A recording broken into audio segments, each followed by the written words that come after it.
Bonjour, dans cette vidéo, je vais vous reparler du jaquet, d'une autre manière, mais je vais vous parler encore du jaquet. Décidément, le jaquet, euh, ça fera beaucoup de vidéos.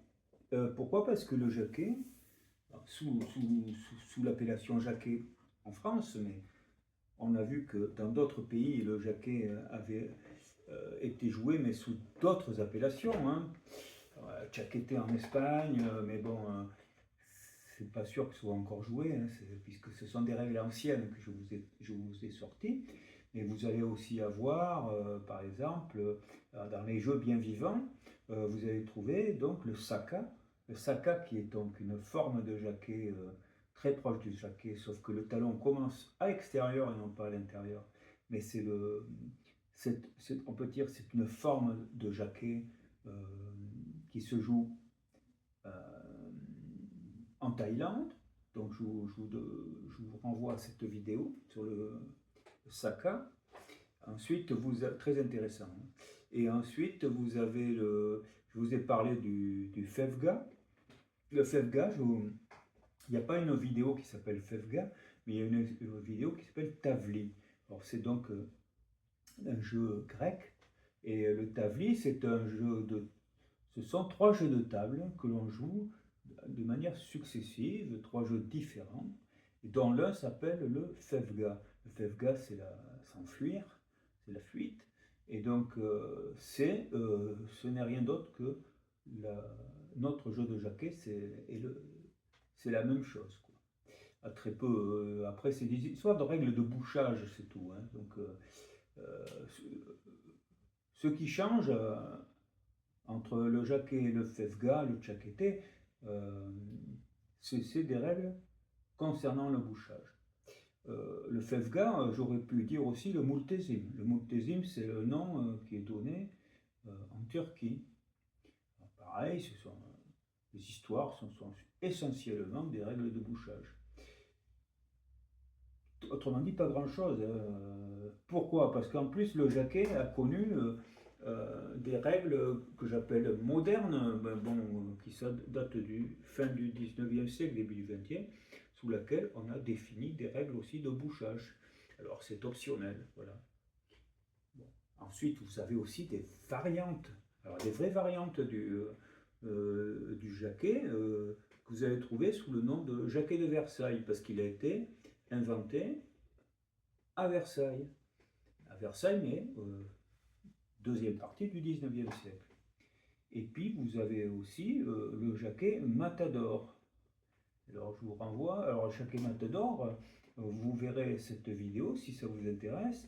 Et dans cette vidéo, j'ai fait des recherches et j'en suis arrivé à me dire que ben, le jaquet Matador, ça doit probablement être une variante commerciale associée à un jaquet physique de la marque Matador.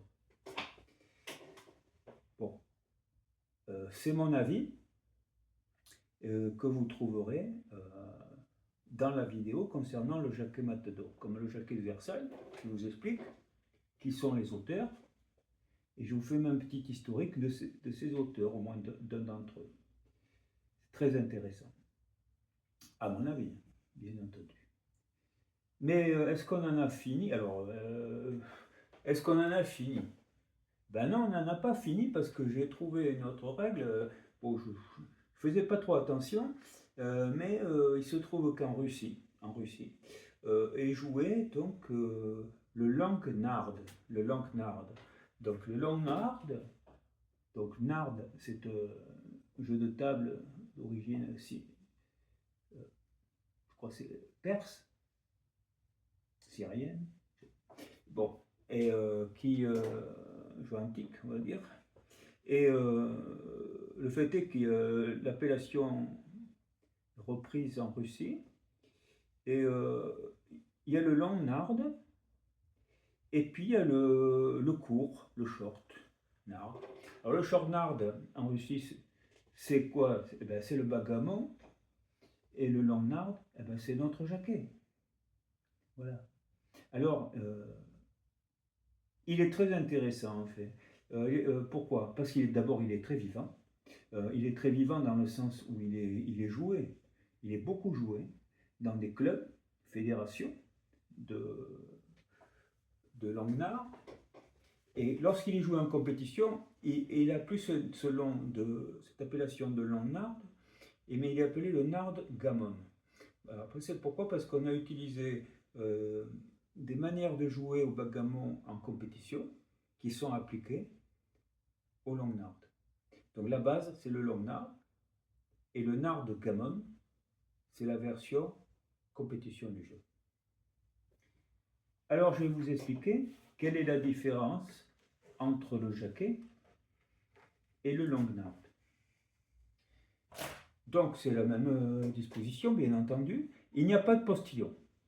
Il n'y a pas de postillon, il n'y a pas d'histoire de ramener une table de ce côté avant de bouger les autres.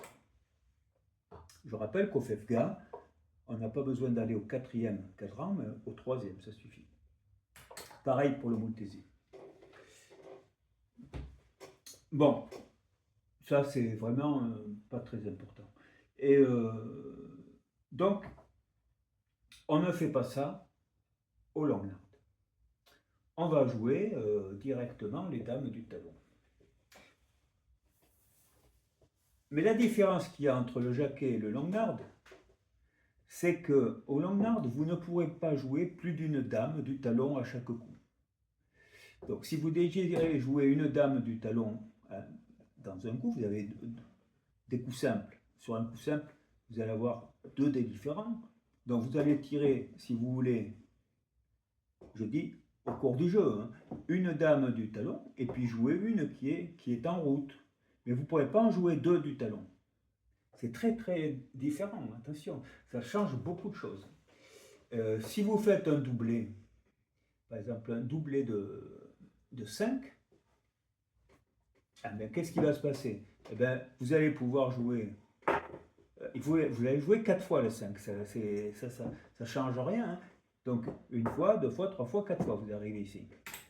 Bon, vous allez jouer au 4, avec une seule dame, Si vous aviez une autre dame ici ou d'autres, vous pourriez jouer une ici et puis une autre ici et encore un coup. Enfin, vous faites ce que vous voulez, mais de toute façon, vous ne pourrez pas jouer plus d'une dame de votre talon. Alors, pourquoi c'est intéressant? C'est intéressant parce que dans la règle du Jacquet, comme celle du FEFGA, du Multesi et compagnie, et même du Saka, quoique le Saka, vous commencez depuis l'extérieur, mais il n'y a pas grande différence quand même, vous allez, là vous faites un doublé de 5 au Jacquet, vous allez prendre, vous pouvez mettre 4 dames, vous voyez, vous avez déjà sorti ici. Et au prochain coup, vous allez commencer à faire ça, voilà, je sais pas, mais si un coup simple vous allez faire ça, vous voyez, très très rapidement, vous allez occasionner un bouchage dans votre premier cadran, ou dans le deuxième. Vous allez très très vite saturer le jeu, je dirais. Et c'est pour ça que les différences qui existent entre les différentes versions de ce jeu, donc Jacquet, FEFGA, Multesi, Jacquet, tout ça, portent sur alors que fait-on, comment allons-nous gérer le bouchage dans le premier cadran, par exemple, vous voyez. Ah oui, il faudra laisser une place de libre, voilà. Donc on est obligé de réfléchir à ça pour éviter de bloquer le jeu. Au Langnard, le fait qu'on ne puisse déplacer qu'une seule dame à chaque coup fait tomber ce problème, parce que à ce moment-là, les rouges, ils vont pouvoir se mettre très rapidement dedans et c'est fini, hein, il n'y aura plus de bouchage. Vous voyez? C'est ça la grande différence. Et je trouve ça très intéressant, très élégant en fait. Alors, ceci étant dit, il y a une exception. Une exception, c'est-à-dire qu'il y a un moment où on vous autorisera à bouger 2 dames et non pas une. Mais c'est uniquement sur votre tout premier coup, que ce soit celui des rouges ou que ce soit celui des blancs. Donc, alors c'est lequel? Alors par exemple, c'est moi qui joue le premier. Je fais un doublé de 6. Si je fais un doublé de 6, là, je n'ai pas le choix. Je n'ai pas le choix, je n'ai pas d'autre dame. Hein. Donc, je ne me suis pas mis moi-même dans une situation voilà, qui pourrait faire que je ne peux pas faire les choses. Alors, doublé de 6, si je prends, selon la règle, je joue une seule dame. Alors, 6, et là, je ne peux pas jouer. C'est bloqué. Et donc, c'est fini. Alors, exceptionnellement, pour le tout premier coup, on autorise les blancs à jouer 2 dames. Pas 4, hein, 2. Et on passe au rouge. Autre cas de figure, et ce n'est que pour les doublés. Autre cas de figure, pourquoi? Parce que tous les coups simples, vous allez pouvoir les jouer, hein, bien entendu. Mais les doublés peuvent poser des... Il peut y avoir un problème pour les doublés à cause du talon adverse. Donc ça arrive dans le doublé de 6, mais aussi dans le doublé de 4. Parce que si vous faites un doublé de 4, regardez, 1 fois 4, 2 fois 4, c'est bloqué. Donc vous n'avez pu en jouer que 2. Alors là, on vous autorise d'en jouer une autre dame. Voilà, par exemple. Hein. C'est comme ça. Vous avez le droit de faire ça. Bien. Et est-ce qu'il y en a un autre coup? Oui, il y en a un autre. C'est le doublé de 3. Si vous faites un doublé de 3, si je fais un doublé de 3, regardez, 1 fois 3, 2 fois 3, 3 fois 3, je ne peux pas jouer. Ben là, vous pouvez jouer une deuxième dame.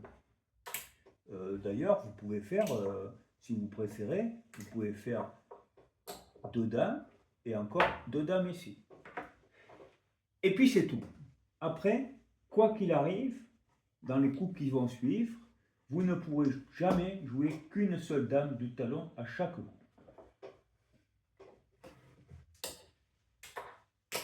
Qui va éviter donc des expansions un peu trop rapides. Et c'est ça, le long nard, c'est ça. C'est ça la grande différence. Une différence que je trouve très intéressante. Alors les règles de bouchage. Quand même. Eh bien, au long nard, vous pouvez pratiquer un bouchage en occupant 6 cases consécutives. Vous pouvez occasionner un bouchage comme vous le voulez. N'importe quand, vous pouvez le faire. À une seule exception. C'est que vous ne pouvez pas boucher, que ce soit dans l'immédiat ou dans l'avenir, vous ne pouvez pas boucher les 15 dames de votre adversaire. Vous voyez, les rouges doivent aller ici. Je suis devant. Si je fais ça, puisque je dis que je peux boucher quand je veux, où je veux, voilà. Si vous faites ça, si je fais ça, à ce moment-là, les dames, bien sûr, elles sont déplacées, mais je suppose qu'elles n'ont pas déplacé les blanches. Eh bien, à ce moment-là, elles ne pourront pas passer. Elles sont bloquées, elles sont bouchées. Ça, c'est interdit. C'est interdit. Il n'y a pas besoin d'attendre que les 15 rouges se trouvent ici. Hein. Non, non. C'est interdit. Vous devez laisser un passage, n'importe lequel, mais vous devez laisser un passage. Voilà. Et ça, c'est vrai partout. C'est vrai ici, au milieu, là, ici, et ici. Vous imaginez, par exemple, que les rouges se défait des petits chiffres, ils n'arrivent pas à avancer. Alors c'est pareil, ils n'ont pas le droit de me bloquer, mais moi j'arrive à passer, et j'arrive à faire ça. Si je fais ça, il est bloqué. Ça, je n'ai pas le droit. Bon, c'est rare. Hein. Ce qui va être le plus probable, donc c'est ici, mais ça je vous ai expliqué, vous ne pouvez pas le faire tant que... Vous allez pouvoir le faire dans un seul cas, comme je vous l'ai dit, vous allez pouvoir le bloquer, décidément ce papier, si les rouges, par exemple, ont placé une dame ici. S'ils ont placé une dame ici, alors vous pouvez y aller, vous pouvez tout bloquer. Pourquoi? Parce qu'il n'y a plus que 14 cartes. 14, je ne bloque que 14 dames et non pas 15. D'accord? Ils sont arrivés dans leur dernier cadran. Là, j'ai le droit. Si elle est ici, non, il faut au moins que je laisse une case, n'importe laquelle, mais il faut que j'en laisse une de libre. Voilà. Non, là où ça va être pointu, c'est ici. Parce que pour moi, pour les blancs, c'est facile quand même d'aller bloquer ici. Et c'est tentant, là, de faire ça. Si je fais ça, si les blancs font ça, qu'est-ce qui se passe? Ça, c'est la sortie pour les rouges. Autrement dit, les 15 dames qui sont ici, elles ne peuvent plus rentrer. Elles ne peuvent plus, elles sont bloquées. C'est interdit. Donc vous serez obligé de laisser au moins une case de libre à cet endroit-là. Si une dame est passée ici, c'est différent. Là, la règle ne le précise pas exactement. Parce que là, effectivement, elle dit simplement, vous ne pouvez pas bloquer les 15 dames. C'est-à-dire que si les 15 dames de l'adversaire sont derrière vous, alors vous ne pouvez pas faire un bouchage de 6 cases. Mais là, il y en a une qui est devant. Donc, est-ce que je peux faire ça? Alors que celle-là ne pourra pas bouger. Alors, si on s'en tient à la théorie, je ne bloque pas les 15 cases. Ça ne bloque pas les 15 dames rouges, ça en bloque que 14. Donc, j'ai le droit de le faire. Bon, après, c'est une grande théorie, parce qu'on peut s'imaginer quand même que les rouges auront mis une autre dame ici avant. Voilà, j'espère que vous avez compris ce que je voulais dire. Donc, la grande différence entre le Jacquet et le nard de Calmont, c'est que vous ne pouvez jouer qu'une dame du talon à chaque coup. Seule exception étant le tout premier coup, si vous faites un doublé. Très bien. Comment commence-t-on? Alors, on prend un cornet, je les blancs, je lance mon dé, vous lancez l'autre dé, on a fait le même nombre, on recommence. 1, 4. C'est vous qui commencez, vous reprenez les deux dés, vous lancez. Faites 3 et As. Alors là, 3 et As, regardez bien, il n'est pas question de faire As et 3, c'est interdit ça. Hein. Donc, sur le premier coup, vous allez être obligé de jouer, comme on dit au trick-track, tout d'une. 3 et As. Voilà, c'est tout ce que vous pouvez faire. Et c'est les blancs. Les blancs font 5 et As, et c'est pareil. Donc, ils vont faire 5 et As. C'est tout ce qu'ils peuvent faire. À partir de là, on va avoir le choix. Donc, les rouges, ils lancent, ils font 4 et As. Alors, ils ont la possibilité de faire... Ils peuvent faire... Vous voyez, ils peuvent jouer qu'une dame d'ici, hein, quoi qu'il arrive. Bon, ben, ils vont faire 4 et As, par exemple, pour essayer de gêner l'adversaire. Et les blancs, qu'est-ce qu'ils vont faire?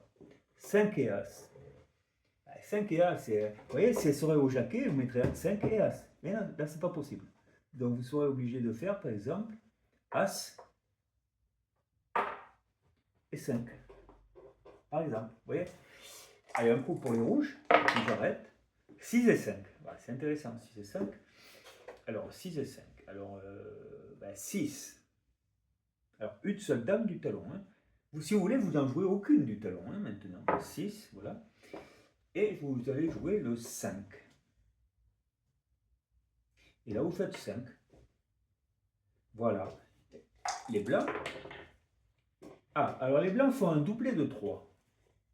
Alors, si ça avait été mon tout premier coup, j'aurais eu le droit de sortir de dame. Mais ce n'est pas mon tout premier coup. Donc, je ne peux jouer qu'une dame si je veux jouer. Donc là, je peux réfléchir. Donc, je vais déjà en jouer une ici. Ici, c'est tout. C'est fini, je ne pourrai pas en jouer d'autres. Par contre, ici. Alors, 2, vous voyez, comme ça je le mets dans le genre ici, enfin dans le premier cadran de l'adversaire. Et une 2, j'en ai joué 2 là. 3, là je suis bloqué, et 4, vous voyez. Et puis voilà, et puis après c'est au rouge, etc. La sortie des dames, c'est la même chose que le jaquet traditionnel, il n'y a pas de problème. Alors, qu'est-ce que l'on gagne au long nardes? Eh bien, c'est très simple, c'est comme au Fefga. Eh bien, lorsque le premier qui sort toutes ces dames, alors que son adversaire en a sorti au moins une, gagne un point. S'il sort, le premier qui sort, a sorti ses dames, et que celui qui a perdu n'a sorti aucune dame, peu importe là où elle se trouve, il perd 2 points. Donc c'est 1 point ou 2 points, c'est tout. On peut gagner une partie simple ou une partie double, tout simplement. Il n'y a pas de partie triple. Et voilà. Donc j'espère que vous avez compris. Très peu de différence. Pour les bouchages, vous n'avez pas le droit de faire un bouchage avec s'il n'y a pas de dame devant vous. D'accord? Voilà. C'est-à-dire qu'il faut que les 15 dames de l'adversaire soient en arrière. Si les 15 dames de l'adversaire sont en arrière, vous ne pouvez pas faire un bouchage de 6 cases. Ce n'est pas possible. C'est interdit. S'il y en a une qui est passée, ou 2 ou 3, peu importe, à ce moment-là, vous pouvez le faire. Et c'est ça la règle. C'est simple et c'est très efficace. Alors c'est un jeu qui est très très pratiqué. Vous allez pouvoir en trouver des vidéos sur YouTube en compétition et c'est très intéressant. Alors justement, parlons compétition.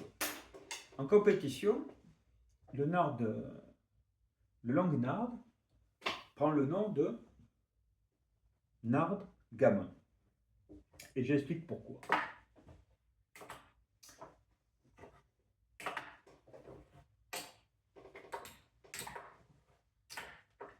Alors pourquoi? Premièrement, il faut des accessoires. Il faut une horloge, comme on fait pour le backgammon. Alors l'horloge, que va-t-on faire? Alors un jeu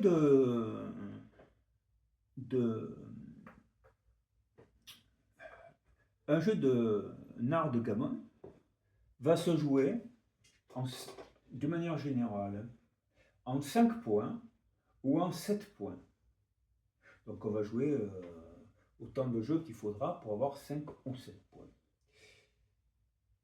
On comptera, comme au backgammon, on va compter 2 minutes par point. Donc si vous jouez en 5 points, vous aurez 10 minutes. Chaque joueur aura 10 minutes. Si vous jouez en 7 points, vous aurez 14 minutes. C'est la réserve. C'est la réserve de temps que vous avez.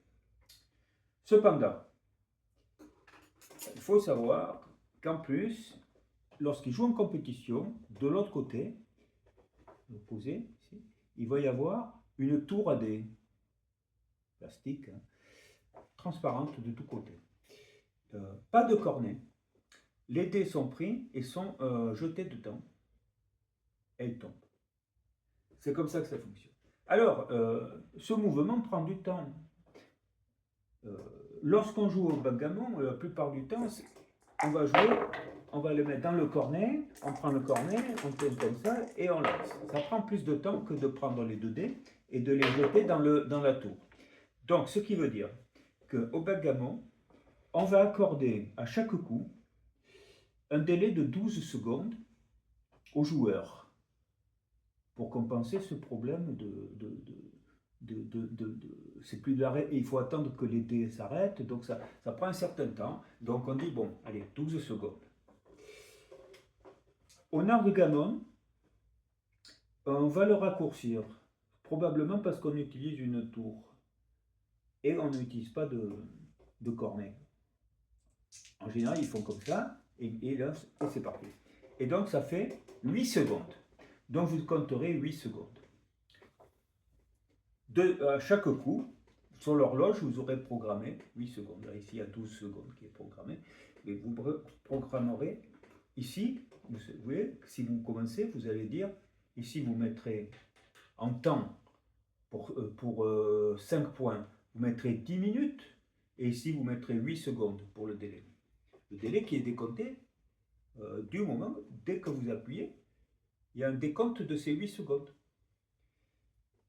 Si vous n'utilisez pas vos 8 secondes, parce qu'on voit très vite qu'au tout début, il n'y a pas grand chose à réfléchir. Là, je fais 5 et 2, bon ben 5 et 2, ça y est, hein, j'ai joué. Crac, j'appuie, j'ai pas besoin de 8 secondes.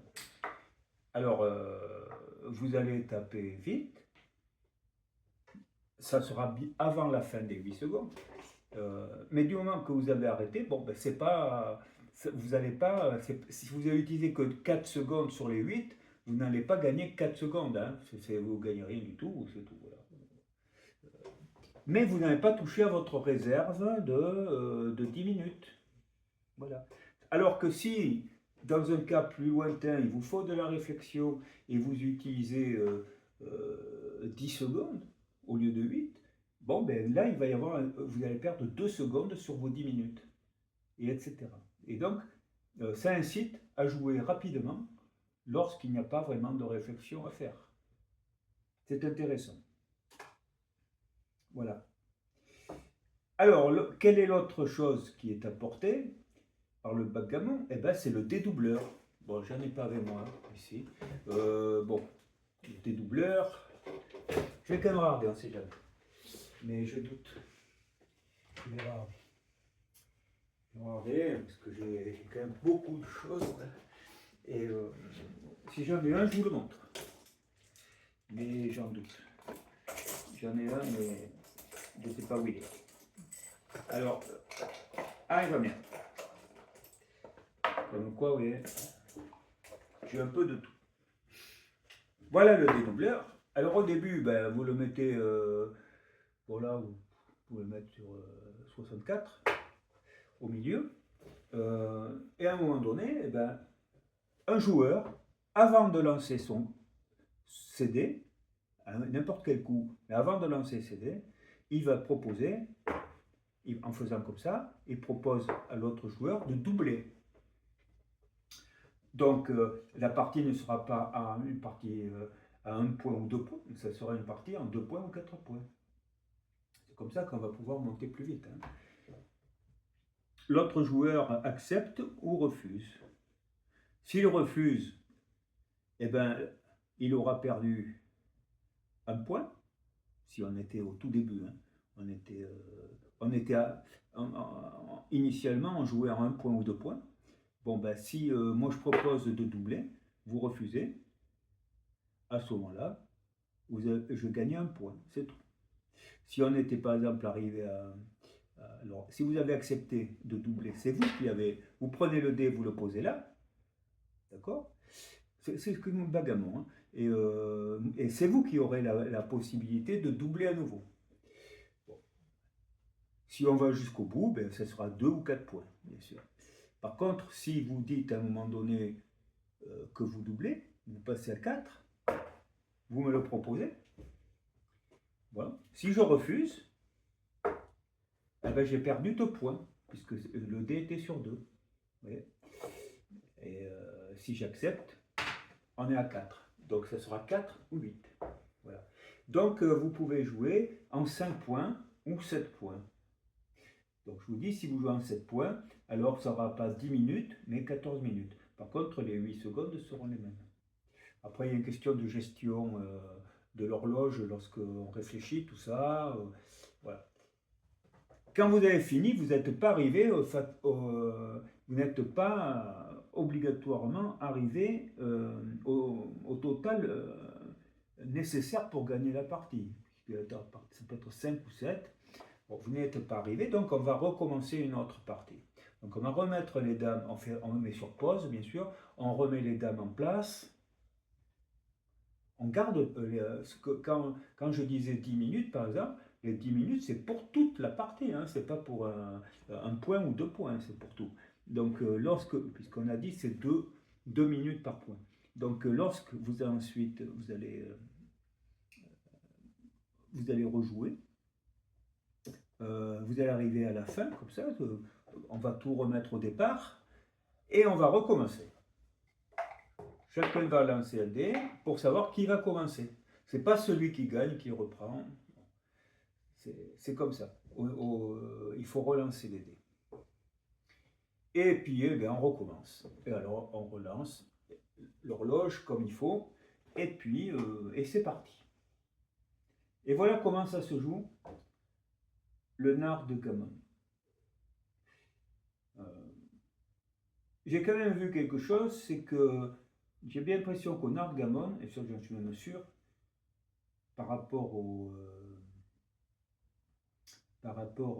long gammon, le long gammon, on va dire que c'est plus un jeu que l'on joue chez soi, voilà, tranquillement, c'est pas une compétition. Quoi qu'on puisse le jouer en compétition, mais sans utiliser le dédoubleur, voilà, par exemple. Le nard de gammon, au tout début, chacun lance un dé. Là, je fais un doublaison, on commence. 2 et 3. Donc, vous avez fait 3. Alors, si vous avez fait 3, et moi j'ai fait 2, eh bien, au long gammon, au long nard, excusez-moi, vous reprenez les 2 dés, vous les relancez. De sorte que vous pouvez faire un doublé, avec les conséquences que ça implique. Mais, au nard gammon, non. Vous avez fait 3, moi j'ai fait 2. Alors vous jouez 3 et 2. Donc vous ne ferez jamais un doublé pour commencer. Donc vous allez commencer direct. 5, voilà.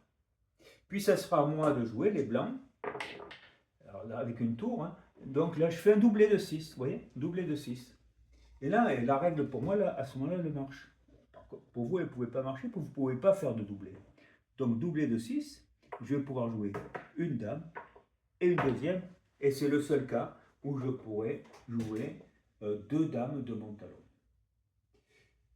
Et voilà, je vous ai tout dit sur le nard de gammon, qui est un jeu qui semble en tout cas très pratiqué, hein, puisque lorsqu'on voit les vidéos, on voit des salles remplies de joueurs de ce jeu. C'est très intéressant parce qu'on voit vivre notre jaquet finalement. Et on voit que il existe toujours. Hein. Il n'y a pas de problème. Entre la Thaïlande où ils jouent beaucoup, ils essaient en tout cas de le relancer, le Saka, et la Grèce, hein, bien sûr, hein, les pays du Moyen-Orient, okay. Tout ça, ça se joue beaucoup, quoi. Et là, carrément, c'est porté à une dimension équivalente à celle du backgammon de compétition.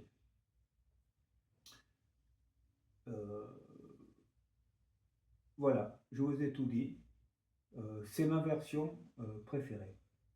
C'est ma version préférée dans le sens où on n'utilise qu'une dame à chaque coup. Et que les règles du couchage sont très simples et logiques. Et maintenant, écoutez, je vous remercie de m'avoir écouté, et puis j'espère que ça vous a plu, et je vous souhaite à très bientôt pour un autre jeu. Ça sera, je pense, un jeu de cartes. Un jeu de cartes qui rappelle un peu le jeu de l'ombre, mais qui n'est pas le jeu de l'ombre. Donc j'ai déjà fait une vidéo sur le jeu de l'ombre, c'est un jeu assez compliqué au niveau des règles, et, mais qui est un jeu, on va dire, de Lettonie. Oui, de Lettonie, c'est ça. Voilà. Latvia, c'est ça. Donc je vous présenterai ce jeu J'ai participé activement sur Wikipédia il y a beaucoup d'années maintenant, sur un article qui avait été lancé par une personne qui dominait pas bien le français euh, et qui était d'accord pour que je puisse reprendre cette affaire. Comme ça m'a rappelé le jeu de l'ombre, je l'ai fait avec plaisir. Donc je vous montrerai ce jeu parce qu'il est très intéressant. Très particulier, très intéressant. Et il était encore très actif, mais tous ces jeux, et là ça fait plaisir de voir que ces jeux sont joués activement. Alors peut-être qu'il faut leur donner une dimension compétition pour pouvoir les relancer. Alors voilà, le jeu dont je vais vous parler de cartes, c'est un jeu voilà, qui, on va dire, il y a 15 ans, 20 ans, faisait fureur et qui semblerait avoir perdu de sa vigueur avec les jeux en ligne. Parce que le jeu en ligne, on a beau dire, mais ça ne remplacera pas le jeu en tête à tête. C'est pas possible. C'est pas la même dimension. C'est pas la même dimension. C'est intéressant, bien sûr, quand on n'a pas d'autre solution, c'est intéressant, mais ça ne remplace pas le tête à tête. Bon, enfin, écoutez, tout ça c'est presque de la philosophie ou la sociologie. Et donc je vous dis à très bientôt et merci de m'avoir suivi. Abonnez-vous s'il vous plaît.